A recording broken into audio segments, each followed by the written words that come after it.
안녕하세요. 춘추 전국사를 강의하는 천원석이라고 합니다.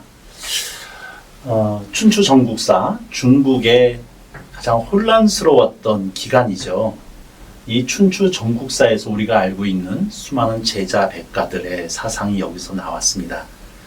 그리고 이 중국의 문명을 또 우리나라가 그대로 영향을 받아서 이 춘추 전국사를 이해하지 않으면 실제 우리나라의 문화와 우리나라의 학문도 이해하기가 쉽지 않은 것이 사실입니다.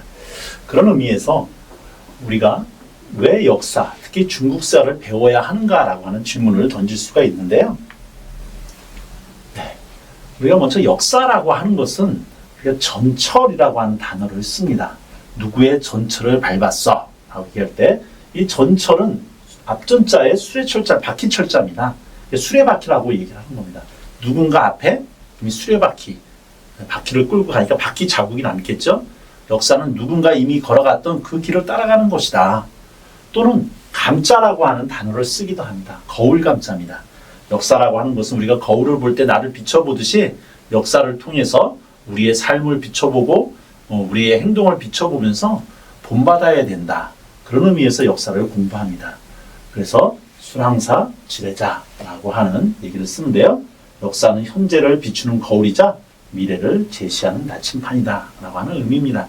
따라서 춘추 전국사를 공부한다라고 하는 것은 단순히 옛날에 있었던 그런 일을 공부하는 것이 아니라 춘추 전국사는 수많은 사람들의 겪었던 그런 갈등과 전쟁과 여러 가지 이야기들이 섞여 있고 그것의 관계는 지금도 반복된다.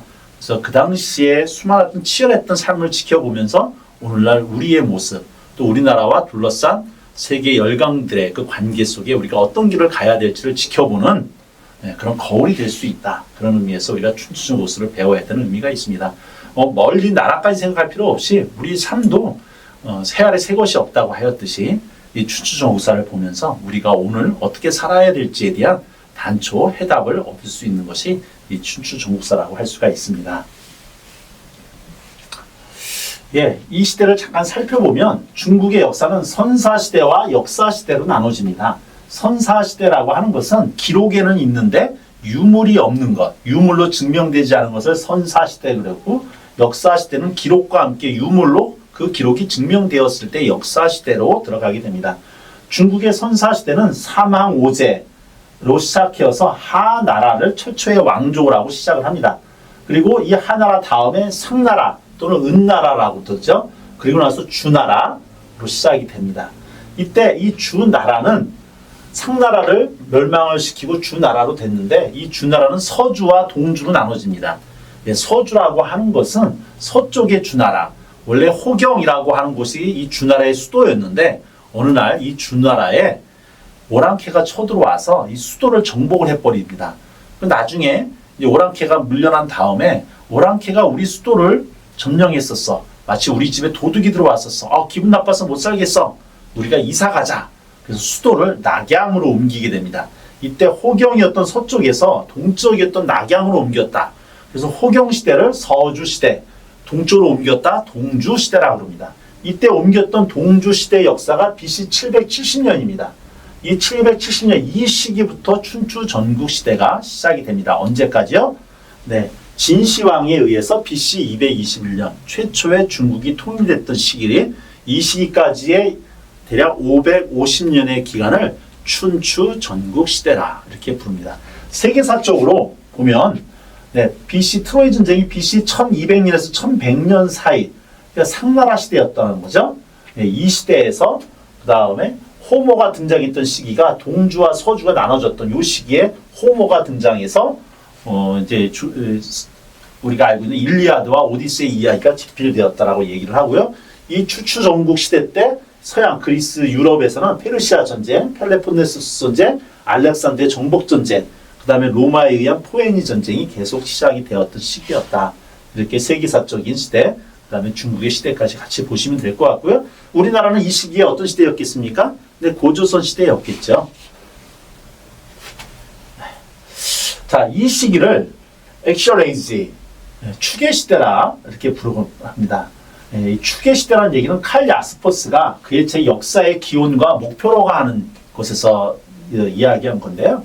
인류 문명에 큰 영향을 끼친 세계의 주요 종교와 철학이 탄생한 시기였다. 다시 한번 돌아가 보면 이 춘추 전국시대, 전쟁 시대였습니다.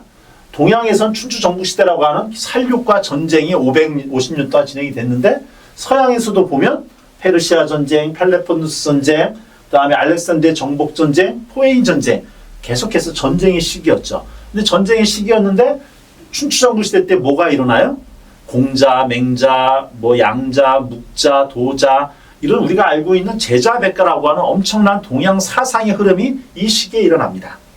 근데 서양에서도 이런 전쟁의 시기 때 우리가 알고 있는 이오니아 철학자들, 누가 있을까요? 소크라테스부터 시작해서 그 위에 있었던 수많은 철학자, 탈레스라든가 이런 사람들이 이 시기에 다 일어나게 됩니다. 두 가지의 공통점이 있습니다. 어떤 공통점이면 엄청난 전쟁의 시기에 인류 사상의 흐름이 동시에 일어나더라.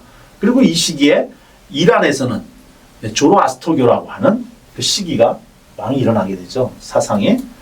그리고 팔레스타인에서는 유대교, 나중에 예수 그리스도가 태어나는 기독교가 생성이 되기 시작합니다. BC 6세기에 인도에서는 석가모니가 태어나죠. 한마디로 이 시기에 인류의 정신사적인 지금의 문명의 축을 이루는 많은 사상가들이 태어났다. 그래서 이 시기를 무슨 시대라고 그런다? 추계시대라 불렀다라고 하는 그런 역사적인 의미가 있는 시기이기도 합니다. 네. 자, 이 시기가 중국의 이제 전체 중국의 지도입니다. 그러니까 황하라고 부르죠. 우리나라는 동고서자가 돼서 동쪽이 높아서 서쪽으로 강이 흐르는데 거꾸로 중국은 서쪽이 높습니다. 그래서 강이 서에서 동으로 흐르게 되어 있습니다. 황하강은 이렇게 흘러서 일단 밑으로 내려왔다가 저쪽으로 빠져나가게 되고요. 요 밑에 요게 양쯔강, 양자강, 장강이라고 부르게 됩니다. 그래서 장강이 빠져나가는 저쪽에 상하이, 상해 도시가 있죠. 우리가 상해 가보시면 아시겠지만 강 하나 사이에 두고 푸동, 푸서 이렇게 나누어지게 되는데 그 강이 양자강이다. 중국의 역사는 처음에 요 황하 중심으로 했던 이 중원이라고 불리는 요 지역의 조그만 땅덩어리에서부터 시작을 합니다. 그런데 나중에 이 점점 나라들이 커져가고 정복 전쟁이 시작되면서 서쪽으로 남쪽으로 내려가면서 중국의 영토가 넓어졌고 나중에 원나라 또 청나라로 가면서 지금의 이쪽 신장 위구르 지역까지 전부 다 중국의 영토가 넓어지는 중국의 역사는 한마디로 땅 따먹기 싸움이었다. 그렇게 보시면 될 것 같습니다. 자, 우리가 알고 있는 춘추 전국시대를 다룬 여러 가지 책들이 있습니다. 기본적으로 사기, 춘추, 동주 열국지, 산해경 이런 여러 가지 책들이 있고요. 이런 책들에 서로 중복되기도 하고 서로 다르게 이해하기도 하는데 이런 책들을 구분 좀 공통점 또 틀린 점들을 모아가지고 이번 춘추 전국시대에 대한 강의로 엮어보도록 하겠습니다. 네, 역사 서술 방식은 편년체, 기선체, 강목체, 기사, 본말체 이렇게 되어 있는데요. 아까 알고 있었던 편년체라고 하는 것은 연대순으로 기술이 되어 있습니다. 대표적으로 조선왕조실록 이런 것들은 어떻게 되어 있어요? 네, 누구 왕이 죽고 누가 죽고 이렇게 나라 시기별로 되어 있는 걸 편년체라고 그러고 기전체라고 되어 있는 것은 책이 본기, 세가, 열전, 표서 이렇게 되어 있습니다. 그래서 사기, 열전, 사기, 본기 이런 것을 기전체라고 그럽니다. 크게 두 가지만 좀 알아두시면 될 것 같은데요. 우리가 춘추 전국사를 공부할 때는 사기를 주로 중심으로 해서 보게 되는데 사기는 기전체로 되어 있다. 상식적으로 좀 알아두셨으면 좋겠습니다. 네, 중국의 시작은 반고라고 하는 신이 조그만 알에서부터 태어나서 점점 그 알을 키워서 이제 이 천지가 창조되었다라는 반고설화에서부터 시작을 합니다. 그리고 이 반고가 지나고 난 다음에 삼황오제가 진행이 되죠. 삼황은 천황, 지황, 인왕이라고도 불리기도 하고 또는 유소씨, 수인씨, 복희씨, 여화씨, 신농씨 이 중에서 수인씨와 복희씨와 신농씨 또는 수인씨, 여화씨, 신농씨 이렇게 세 명을 삼황이라고 불렀습니다. 그리고 오제는 오제는 황제, 전욱, 제곡, 요순 이 5명을 5명의 임금이다. 사망 오제라고 얘기하는데 아까 처음에 말씀드렸듯이 신화의 시대입니다. 특히 우리가 눈에 띄는 것은 요순 많이 들어보셨을 것입니다. 요순이라고 하는 아주 평화로운 시대를 갖춰서 요순 시대라 얘기하는데, 역시 요순이라고 하는 사람이 진짜 있었는지는 역사적으로 증명이 되지는 않습니다만, 중국에서는 이 요순 시대를 가장 평화로웠던 시대라고 얘기를 하고 있고, 이 사마 5제 중에 마지막 두 임금이 요와 순 임금이었다. 네, 요 나라 임금이 워낙 얼마나 자기가 정치를 잘했는지를 알기 위해서, 내가 정치를 잘하고 있나 알기 위해서 자맹을 했답니다. 저 왕복을 벗고 평복을 입은 다음에 길거리를 돌아다녔는데, 어느 날 어떤 농부 노인이 노래하는 소리를 들었습니다. 어떻게 노래를 하냐면 땅바닥을 발로 차면서, 그리고 배를 손으로 두드리면서 노래를 하는데, 해가 뜨면 일하고 해가 지면 쉬고 우물 파서 마시고 밭을 갈아먹는데 임금의 힘이 나에게 무슨 소용이 있겠는가? 아니, 그래서 내가 아침에 열심히 일하고 내가 열심히 일해서 물 먹는데 임금이 나한테 무슨 필요가 있어? 나는 임금의 이름을 알 필요도 없어. 이것을 격양가, 발로 차고 배를 두드렸다. 고복 경양가라고 이름을 부릅니다. 요 임금이 이 노래를 들으면서, 아, 임금이 있는지 없는지도 모르는 그런 정치를 내가 했구나. 이 정도면 내가 정치를 잘했지 라고 얘기했던 것이 격양가 또는 고복 격양이라고 하는 사자성어가 여기서 나오게 됩니다. 우리 시대 지금 많이 혼란스러운 시기에 있는데요. 과연 우리가 정치인들을 걱정하는 만큼 정치인들이 우리를 걱정하는 하고 있는지를 우리가 생각해 볼 때가 아닌가 싶습니다. 우리가 정치인들을 이름까지도 모를 정도로 그런 시대였으면 좋겠다, 이렇게 생각이 좀 됩니다. 네, 순제, 요순 시대가 지나가고요. 네, 순제의 부인의 묘들이 있다라고 얘기를 합니다. 네, 요 임금과 순 임금이 죽고 나서 그 다음에 우 임금이라고 하는 사람한테 왕위를 물려줍니다. 자, 요순 시대가 공자도 그렇고 많은 성인들이 중국에 있어서 최고의 명군으로 요순 시대를 뽑는데, 요순 시대를 뽑는 이유는 그들이 정치를 잘한 것도 있지만, 기본적으로 이들은 자기들의 왕위를 자기 자식들한테 물려주질 않습니다. 자기 자식들이 있었음에도 불구하고 내 자식보다는 누가 더, 내 자식보다 더 뛰어난 신하가 있다면 그 사람한테 내 왕위를 물려줄 거야. 이거를 선양이라고 그러는데, 공자, 맹자, 그 시대 제자백가 사람들이 이 요순을 보았을 때 이것을 너무 높게 봤다는 거죠. 왜냐하면 공자나 맹자가 살았던 시대에는 권력을 위해서라면 아비도 죽이고 신하들도 배신하고 이런 아주 몰지각한 상황 속에 있었는데, 우리가 알고 있던 선조는 왕위에 있으면서도 자기 자식한테 물려주지 않고 백성들을 위해서 충성스러운 신하, 지혜로운 신하한테 물려주었다. 얼마나 훌륭한 왕인가. 그런 의미에서 요순 시대. 그런데 나중에 요와 순이 죽고 나서 우라고 하는 사람한테 이걸 물려줍니다. 근데 우 임금은 당시에 넘치는 황하강의 그 치수, 물을 관리하는 데 성공을 해서 왕이 됩니다. 순 임금한테 임금을 물려받는데, 이 우 임금은 이후로 자기 자식들한테 왕위를 물려주게 되었죠. 이 우 임금 이후로 물려주었던 나라가 하나라였습니다. 하지만 이 하나라도 아직까지는 선사시대에 있더라.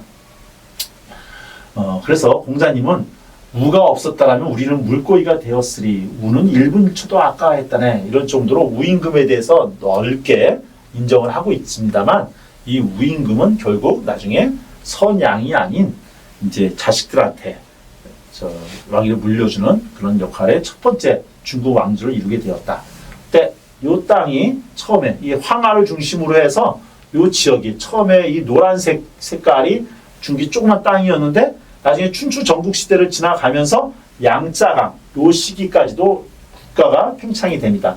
한마디로 춘추 전국 시대에 이 양자강에 있었던 초나라, 오나라, 월나라는 이 당시까지만 해도 오랑캐였다. 그런데 춘추 시대, 전국 시대를 지나가면서 이 양자강 이 지역까지 중국 문명으로 들어오고, 이쪽 중원이라고 그러는데 황하를 지나서 이쪽 지역을 관중이라고 부릅니다.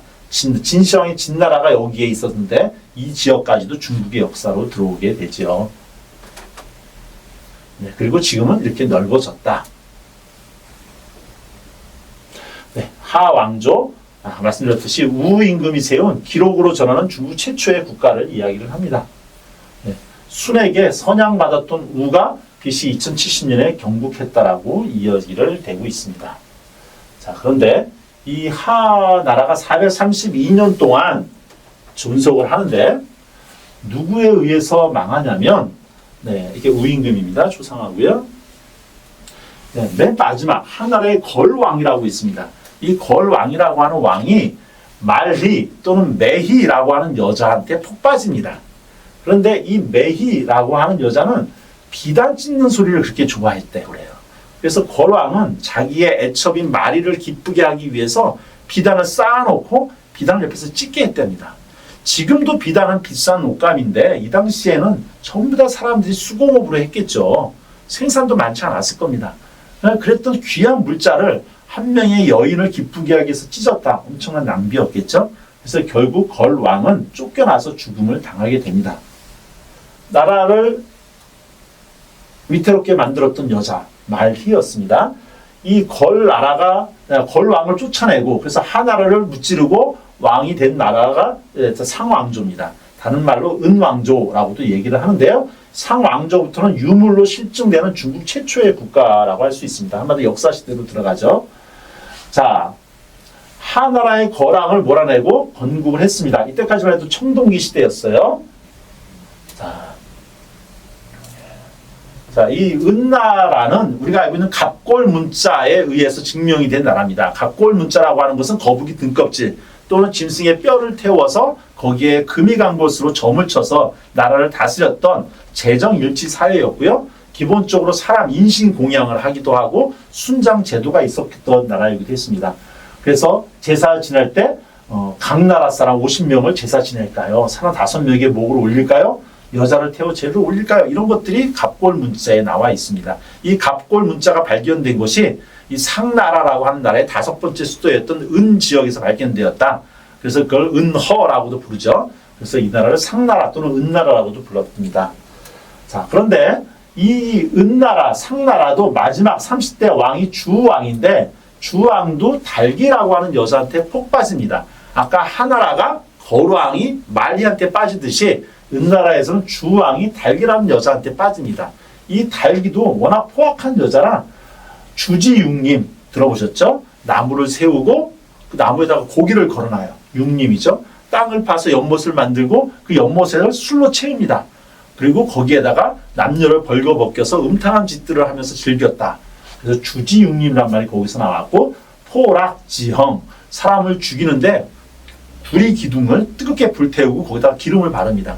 지글지글 끓는 그 불이 기둥에 사람을 걸어가게 해서 사람을 태워 죽였고 그때 사람이 불에 타는 냄새와 그 소리를 즐겨 했다라고 하는 잔혹한 형벌이 포락지형입니다. 그래서 주왕과 달기, 역시 주왕도 달기란 여자 때문에 망했다. 근데 가만히 보면 모든 중국의 왕조는 누구 때문에 망해요? 여자 때문에 망했다. 한마디로 만들어낸 얘기겠죠. 못난 남자들이 여자를 핑계로 해서 나라의 멸망을 해석하는 가장 비겁한 해석을 하고 있습니다. 이렇게 나라의 운명을 바꿀 정도로 여자가 아름다운 여자를 뭐라고 불렀을까요? 경국지색이다 라고 하는 말이 여기서 생겨났습니다. 네, 경국지색의 주지육림의 사진들을 그림을 상상도를 보여주고 있습니다. 네, 포락지형의 상상도입니다. 네, 그리고 나서 주왕조가 생깁니다. 네, 하왕조가 거임금에 포악한 것 때문에 상나라에 의해서 멸망을 당해요. 그 다음에 상나라도 주나라에 의해서 멸망을 당합니다. 이 주나라를 일으켜 세운 사람이 주나라 문왕과 무왕입니다. 네, 아버지 문왕이 위수에서 강태공을 만납니다. 강태공이라고 하는 사람 잘 아시죠? 빈 낚싯대를 구부러져 있는 낚싯반들이 아니라 고든 낚싯대를 강물에 이렇게 낚시를 하고 있는데 거기를 문왕이 지나가다가 강태공을 만나죠. 그래서 당신은 뭐 하고 있어? 나는 세월을 낳고 있어. 그래서 강태공을 만나고 이 강태공의 힘을 얻어서 자기 아들 때에 이르러서 이제 상나라를 무찌르고 주나라를 세우게 됩니다. 그래서 강태공, 태공망이란 말이 여기서 나오게 되었습니다. 자, 문왕의 아들이었던 무왕 희발이라고 하는 사람이 목야 전투에서 은나라의 주왕을 물리치고 주나라를 세웁니다. 우리나라 말로 같은 주자라 한문은 틀린데 좀 헷갈리기는 하는데 어쨌든 주나라의 무왕이 결국은 강태공의 힘을 빌어서 주나라를 세웠다. 이 시기가 서양에서는 트로이 전쟁이 벌어지던 시대였다라고 보시면 되고요. 이 시기에 백의와 숙제라고 하는 사람이 등장을 합니다. 백의와 숙제는 고죽국이라고 하는 나라에 살던 두 형제였는데 왕 위에 오르는 걸 서로 사양하다가 저 중원 쪽에 문왕이라고 하는 아주 명군이 산다더라. 그 명군을 찾아가서 우리의 힘을 돕자 하고 여기를 찾아옵니다. 찾아오는 동안 아버지 문공은 죽고 아들 무공이 이제 은나라를 정벌하기 위해서 군사를 일으킨 상태였어요. 이때 백의와 숙제가 무왕의 말꼬비를 붙잡고 신하가 임금을 쳐들어가는 것은 있을 수가 없습니다. 제발 이러지 마십시오. 더구나 아직까지 당신 아버지의 장례 기간이 끝나지 않지 않았습니까? 라고 말리는데 무왕이 듣지를 않죠. 그래서 백의와 숙제가 수양산으로 들어가서 고사리를 캐먹었다 죽었다 라고 하는 이야기가 백의와 숙제 이야기입니다. 자, 그런데 이 백의와 숙제보다 그들이 이제 그 수양산에 들어가서 고사리를 캐면서 불렀던 노래가 채미가라고 하는 얘기입니다. 저 서산에 올라 고사리를 꺾어 먹자꾸나 이런 노래를 불렀는데 나중에 우리나라에서는 이제 백의와 숙제에 대한 그림이고요. 우리나라에서는 계유정난이라고 해가지고 수양대군이 자기 조카였던 단종을 쫓아내고 왕 위로 오르는 그 정난이 계유정난이죠. 근데 이때 이 계유정난을 일으켜서 세조가 왕위가 되었을 때 수양대군이 그것을 인정하지 못했던 여러 명의 신하들이 이제 수양대군을 쫓아내고 다시 단종을 복위하려고 했던 사건이 발생합니다. 네, 그래서 결국 사로잡혀가지고 그때 죽임을 당하는 사람이 사육신, 그 중에 한 명이 성산문이라고 하는 사람이 있었죠. 네, 성산문이 죽어갈 때 이런 시조를 했다고 합니다. 수양산 바라보며 이제를 하나로, 이제가 백의와 숙제입니다. 수양산을 바라보며 백의와 숙제를 내가 꾸짖노라. 굶주려 죽는다 하더라도 고사리를 어떻게 캐먹을 수 있었겠느냐. 비록 푸성귀라고 할지라도 고사리라고 하는 초라한 풀조각일지라도 그것마저 누구 땅에서 났느냐? 그것마저 바로 문공의 땅에서 주나라 땅에서 난 거 아니냐. 너희들은 그것까지 먹고 죽었다고 하지만 그것도 역시 문공의 땅에서 난 건데 어떻게 그걸 먹고 충신을 지켰다고 얘기하느냐 라고 할 정도로 성산문은 자기의 절개를 지켜면서 죽어갔다라고 하는 백의와 숙제보다 더했던 절개의 시로 우리가 읽혀지고 있습니다. 자, 이 주나라는 여러 가지 면에 있어서 지금 우리가 중국에 대해서 알고 있는 여러 가지 사상들이 기초가 되는데요. 천자라고 하는 사상, 천명사상이 나오기 시작했습니다. 네. 그 다음에 봉건제가 이때 여기서 시작이 되죠. 봉건제라고 하는 것은 먼저 왕이 있고 왕이 자기의 일정 부분만 다스리고 또 나머지 땅은 자기 동생들이나 자식들한테 물려줍니다.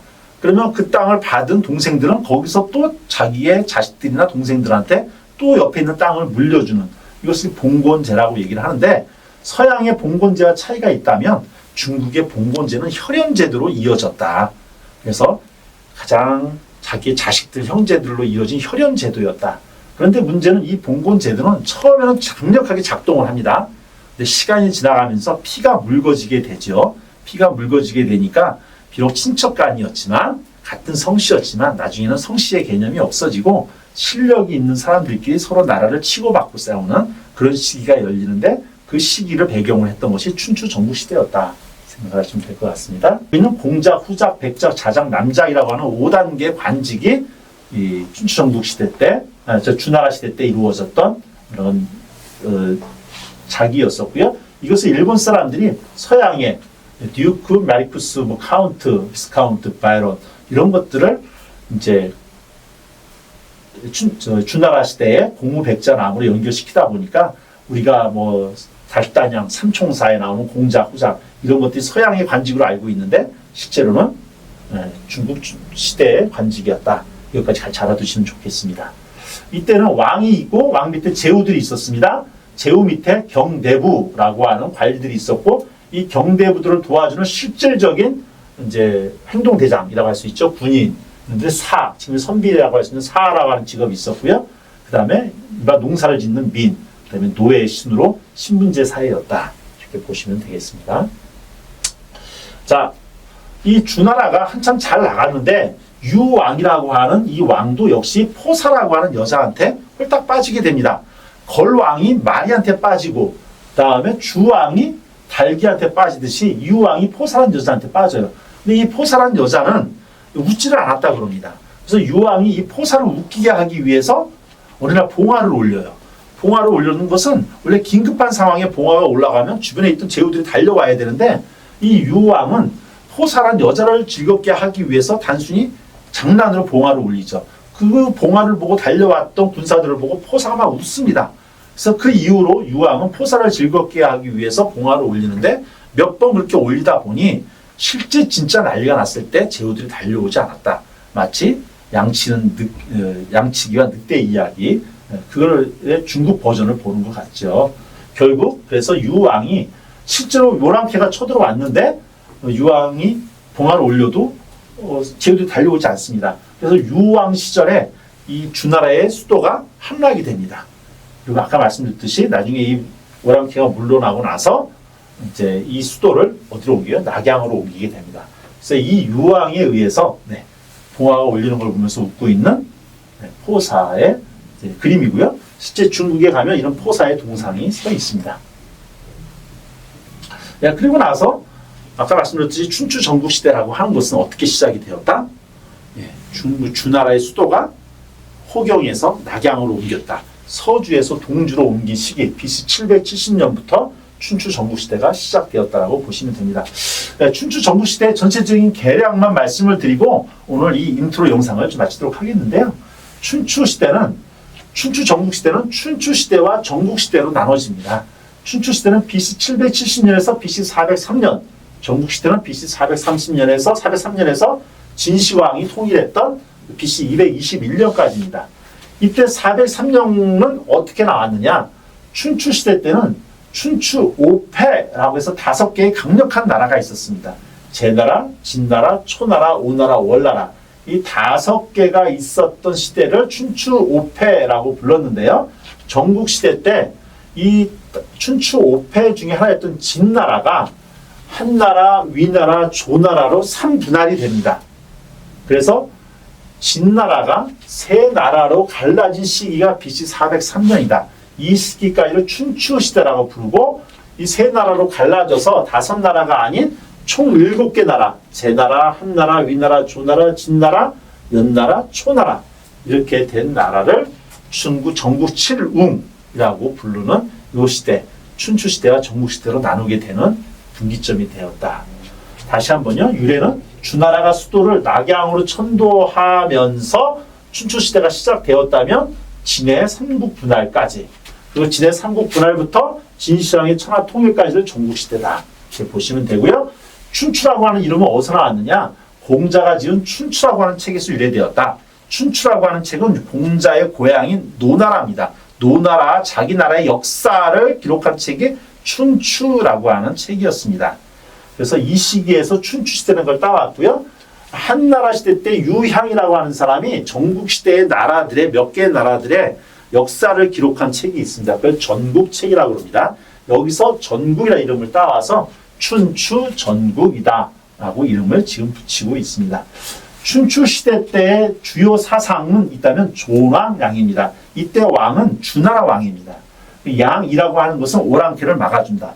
춘추시대 때는 모든 나라들이 패권을 차지하고 싶으면서도 패권을 차지하기 위해서는 기본적으로 주나라 왕을 받드는 그런 명분과 함께 오랑캐를 막아주는 실력이 있어야만 되었다. 그래야만이 춘추 5패, 패자가 될 수 있었다라고 하는 것으로 명분이 중요시되던 시기였습니다. 하지만 전국시대에 가면 이런 명분이 사라지고 실질적으로 약육 강식의 시대가 시작이 됩니다. 그래서 모든 나라가 원래 주나라 왕만 왕의 칭호를 사용할 수 있었는데 전국시대에 가서는 명분이고 뭐고 없어. 나도 다 왕이 되고 싶어. 그래서 왕의 칭호를 사용하는 시기가 되어버립니다. 자, 춘추시대 때는 청동기 시대였는데 전국시대 때는 철기 시대로 넘어갑니다. 이것이 왜 중요하냐면 청동기 시대 때 청동기로 농사를 지으면 생산력이 한계가 있어요. 그런데 철기로 넘어가면서 생산량이 급증을 하게 됩니다. 그 다음에 수경, 한마디로 논농사가 관계가 되고 소를 이용하는 우경이 시작이 됩니다. 이러면서 예전에 10명이 10가마를 생산했다면 지금은 2명이 10가마를 생산하는 시대로 전국시대에 가면 들어가게 됩니다. 그러면 같은 생산량을 적은 인원으로 생산하다 보니 남는 인원들이 있죠. 그 남는 인원들이 전부 다 군사로 징발이 되게 됩니다. 그래서 춘추시대 때는 사계급, 아주 소수의 사람들만 전투에 참가했다면 전국시대 때는 많은 백성들이 어떻게 보면 전 국민이 전부 다 군인이 되는 전면전 시대로 접어듭니다. 그래서 춘추시대 때 전쟁 나면 가장 많이 참여했던 전투 인원이 4만 명, 5만 명 정도였다면 전국시대 때는 몇십만 명이 전투에 참여하는 대규모 전면전이 벌어지게 된다.